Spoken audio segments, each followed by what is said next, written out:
Remind ko nga pala sa simula po sa Agosto unang Sunday ng Agosto ay Big Day Sunday po ng IRM. Lahat ng IRM kapatid. Di ko lang alam kung may mga churches po na hindi magpa-participate pero tayo po ay sasabay doon. Ito po ay taunan 2 times a year na ginagawa po ng IRM.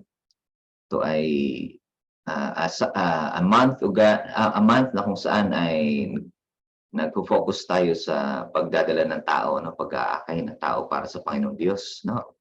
Re-respond tayo doon. Nagte-take responsibility po tayo sa challenge sa atin ng Panginoong Diyos. Actually, hindi challenge kundi parang siya, default, kaya nilagay ko po dito sa atin. Ito po ay parang natin. Bukas ay wala tayong, ang setup po natin bukas ng gabi sa prayer meeting, hindi po tayo prayer meeting style, kundi gagawin po natin yung 3 sunod-sunod na gabi, 7:30 ng gabi mula bukas, Miyerkules, Huwebes at Biyernes, ang tawag po natin doon ay Nights of Fire, tayo po ay especially po nasa church kung kaya pero naka-connect din po tayo sa Zoom, ay nandito sa church yung makakapunta, and then yung iba ay nasa Zoom po. Tayo po ay ang natin ay i-inspire tayo para doon sa gagawin natin sa August, kung saan tayo po ay by God's grace magyaya tayo, yayain natin ating mga mahal sa buhay, yayain natin kaibigan natin, anybody na gusto nating makilala niya ang Panginoong Diyos, gusto nating mahipo siya ng Panginoon, hindi naman natin nagagaranti, ang alam lang natin is that God is getting an opportunity to speak to these people. Hindi po natin nagagarantiyan na sila mag-born again, pero ang atin ay gampanan yung responsibility na ipinapagawa sa atin ng Panginoong Diyos. Po? So August po, first Sunday, yung lahat ng Sundays, tayo po ay ni-encourage na magyaya po tayo, mag-invite po tayo ng mga kakilala natin, maten po tayo, So umpisahan po natin yan. So itong message natin ngayon ay preparation para doon sa araw ng bukas at para doon sa araw ng sa mga Sundays ng August. Po? Ezekiel 33 verse 7 to 9. Alam nyo, nabanggit ko po ito noong Sunday. And then meron po tayong isang bagong kabataan na nagtanong. Sabi niya, saan po ba yung talata na sinasabi na binanggit niyo po, na sabi niyo kapag ako'y sinabihan ng Diyos na yung aking mahal sa buhay ay warningan ko, babalaan ko tungkol sa impyerno, tungkol sa mapapahamak, at hindi ko po yung ginawa, ay sisingilin sa akin yung dugo ng tao na yun. Dito po yun sa talataan na yun, Ezekiel 33 verse 7 to 9. Sundan niyo po ako sa pagbabasa. So you, son of man, I have made a watchman for the house of Israel. Whenever you hear a word from my mouth, you shall give them warning from me. If I say to the wicked, O wicked one, you shall surely die, and you do not speak to warn the wicked to turn from his way, that wicked person shall die in his iniquity, but his blood I will require at your hand. Sabi ng Diyos, But, isa na namang napakahalagang mga but ito ng Diyos. But his blood I will require at your hand. But if you warn the wicked to turn from his way, and he does not turn from his way, that person shall die in his iniquity, but you will have delivered your soul. Now, ito po natin. So you son of man, I have made a watchman for the house of Israel. Whenever you hear a word from my mouth, you shall give them warning from me. If I say to the wicked, O wicked one, you shall surely die, and you do not speak to warn the wicked to turn from his way, that wicked person shall die in his iniquity, but his blood I will require at your hand.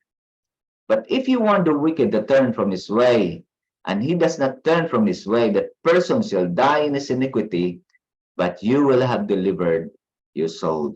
Pagpalain po ng Panginoong Diyos ang pagkabasa ng mga talataan na ito at tayo po ay kausapin niyang malinaw na malinaw. Warningan niya po tayo. Ano po? Everybody says amen at amen. Kaya ako mga kapatid, kung ako ay naririnig ninyo na ako pagka ang mga kapatiran natin ay napaka inconsistent ng buhay spiritual, napakababaw ng commitment sa Diyos, no?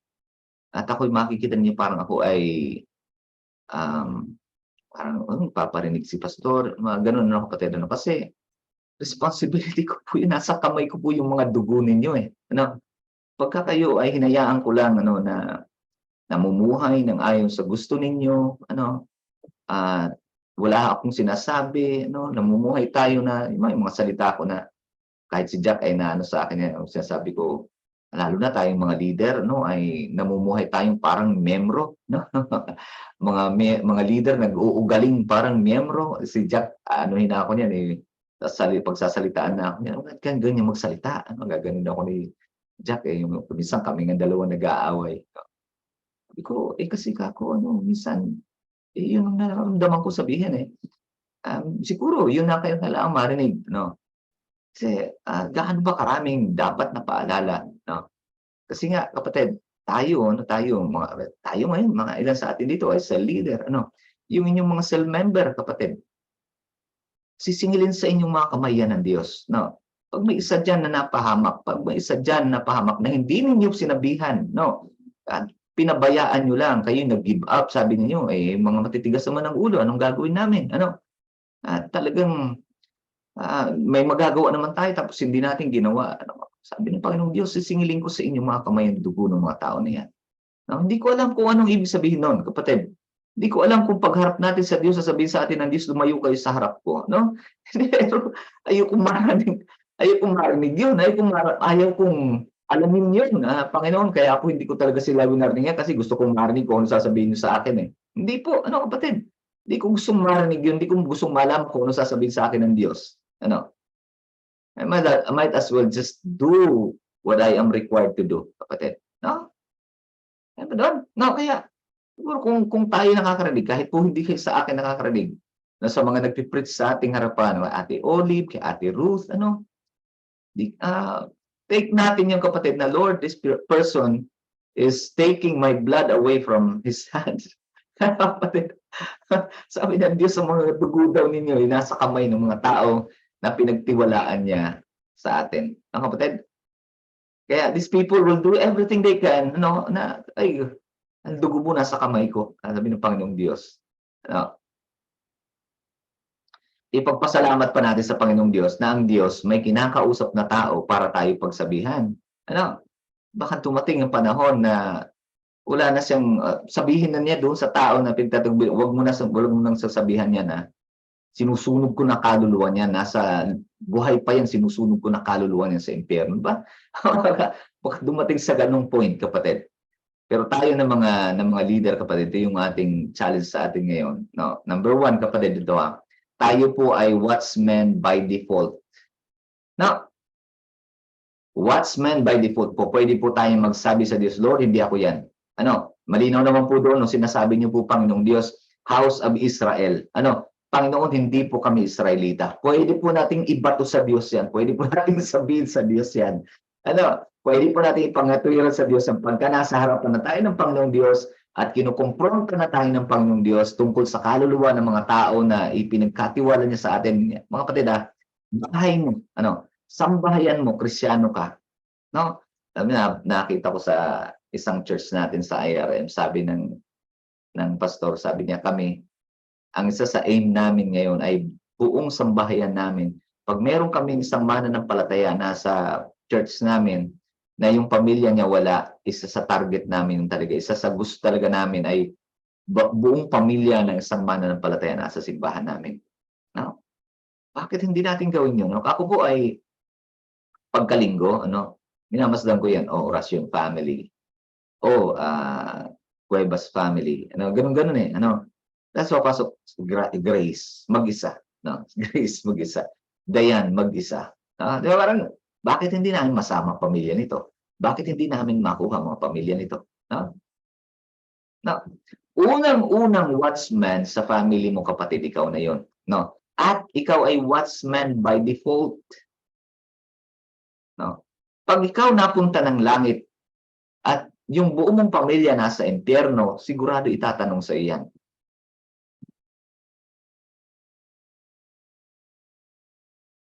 Amen? No? Kaya kapatid ano, kahit murahin ka na, kahit ipahiya ka na ng nanay mo, ng tatay mo, na nag-a-attempt ka na mag-share ng word of God, kahit i-disown ka na, ano, kahit i-disown ka na, kahit itaboy ka na bilang anak nila, ano kapatid, ano, parang kakatwiran mo lang sila, "Nay, basahin niyo nga po ito, tay, basahin niyo nga po ito." Sabi ito, oh, no, "Pag sinabi ko sa taong masama na dadalhin ko sa impyerno, papatayin ko sa impyerno. At hindi ko sinabi sa inyo," sabi ng gano'n ng Diyos, no, "sisingilin niya sa aking mga kamay ang inyong dugo." Ang gano'n, no? Ito po, ano, ito po, dito na lang, alang-alang na lang dito sa salita. Sabihin na natin po na wala akong pagmamahal sa inyo, ano, wala akong pagmamahal sa inyo, ano, pero po, ano, meron po akong takot sa Diyos. Meron po akong takot sa Diyos. Ako po ay watchman by default dito sa pamilya natin. Oo, kapatid. Ngayon kapatid, i-expand natin ng konti. Ano, expand natin ng konti. Hin yung pamilya mo ano, sabihin natin yung pamilya mo nasa simbahan naman na lahat. "Pastor, okey na, save na po ako kasi nasa simbahan naman po lahat yung aking pamilya." Ano, meron ka pang ibang pamilya kapatid, yung kaibigan mo, yung office mate mo, yung classmate mo, ano, na mga kapatid, yung ang dami nating circle, yung kapitbahay mo, yung kumare mo, ano, yun po circle natin kapatid. And then again, tayo po is watchmen by default sa mga tao na ito. Watchmen by default. Sa sinasabi ko ano kapatid, pwede po natin talagang ibato sa Diyos ano na, "Lord, malinaw na malinaw po yung talata, Israel po yun, hindi po ako Israelita." Hindi po natin sabihin sa Diyos yun ano, galingan natin ng pagpapaliwanag pagdating sa harapan niya kapatid ano. Hindi ko alam kung habang sinasabi natin yun, nanginginig ang buo nating katawan sa takot dahil alam na alam natin sa puso kapatid, ano, alam na alam natin sa puso, we are watchmen by default. Ano pa dun mga kapatid? No, kaya alam niyo kung ako nage-gets ko 'to 'no, ako nage-gets ko 'to, gagawa ko ng kaparaanan, ibabalibag ko sa impyerno yung hiya-hiya ko, ibabalibag ko yung takot ko o gagamitin ko 'tong talataan 'to, puwede ba ano, ay, kapatid, puwede ba? Ano yun? Kasi meron kasi akong ano, eh, meron kasing ano sa akin ng Diyos ano na pagka hindi ko ginawa, ano sabi, 'pag hindi ko ginawa, ano, sisingilin niya sa kamay ko yung dugo mo. Ano, puwede bang ano, kahit 5 minutes lang i-share ko lang sa'yo ano, o eto Ezekiel 33 verse 7 to 9. Sabi niya ganito, "'Pag sinabi niya daw sa iyo na ikaw ay mapupunta ng impyerno at hindi daw kita binabalaan, 'no, sisingilin daw niya sa akin kaluluwa mo." 'No? So, eto, iaalis ko lang yung dugo mo sa kamay ko, ha. Yung maniwala ka sa hindi, ang gagawin ko lang, iaalis ko lang yung dugo mo sa kamay ko, ano, na pagdating ng araw kasi naugnay ka kasi sa atin, eh, na naging nagkaroon kasi tayo ng ano, eh, ng relationship, eh, naging magka-office mate tayo, naging mag-classmate tayo, ano, naging magkapitbahay tayo. So, gusto ko lang ialis yung dugo mo sa kamay ko. No, 'di ba puwede ba yun mga kapatid, ano? Puwede ba nating gawing strategy yun ng pagse-share ng word of God? Puwede ba yun, ha? Saka opposite eto kapatid, nahihiya talaga ako, nahihiya ka lang talaga. Kaya lang mas malaki ang takot ko sa Diyos kaysa sa hiya ko sa iyo, 'no? Puwede ba natin gawin yun? Puwede ba natin sabihin natin yun, 'no? 'No? Nahihiya talaga ako sabihin sa iyo, 'no, baka sabihin mo masyado akong relihiyoso. Pero mas malaki ang takot ko sa Diyos, ano. Bakit anong takot ba 'yan, 'no? Sabi niya kasi sa Ezekiel 33 verse 7 to 9, 'no? 'Pag sinabi daw niya sa inyo, 'no, na kayo'y mapupunta ng impyerno, kayo'y mapapahamak sa impyerno. At hindi ko raw sinabi, alam ko at di ko sinabi sa inyo, 'no. Sabi niya, sisingilin daw niya sa aking mga kamay ang inyong dugo. So, please lang, 5 minutes lang para lang maalis ang dugo mo sa aking mga kamay. Pwede ba yun? Kapatid. Bakit, kapatid? We are watchmen by default. Tandaan mo yan, kapatid. You are a watchman by default. Whether you like it or not, ginawa ka ng Diyos na watchman by default. Saan ka mang area naroon, saan ka man dinala ng Diyos, saan ka mang trabaho dinala ng Diyos, watchman ka sa lugar na yun by default, sa ayaw at sa gusto mo. Someday, pag humarap ka sa Diyos, tatanong ng Diyos sa iyo yung mga tao na yan. You were there for 30 years. No? Nandun ka sa office na yun for 30 years. You never said a word. I was murdering them in hell. Sabi ng Diyos, lilipulin ko sila sa impyerno and you never said a word. No, kapatid. Alam niyo, sabi ng Diyos sa Matthew 25, verse 31, no, I was naked, verse 41, I was hungry and you never gave me food. I was thirsty and you never gave me drinks. No? Sabi niya, bakit po? Paano po nangyari yun? Paano namin ginawa yun? Nung hindi mo yung ginawa doon sa mga tao na yun, ginawa mo sa akin yun. Panginoon Diyos. The things that I don't do, the things that I was supposed to do and I didn't do, is very, very, very dangerous para sa akin. Amen, mga kapatid?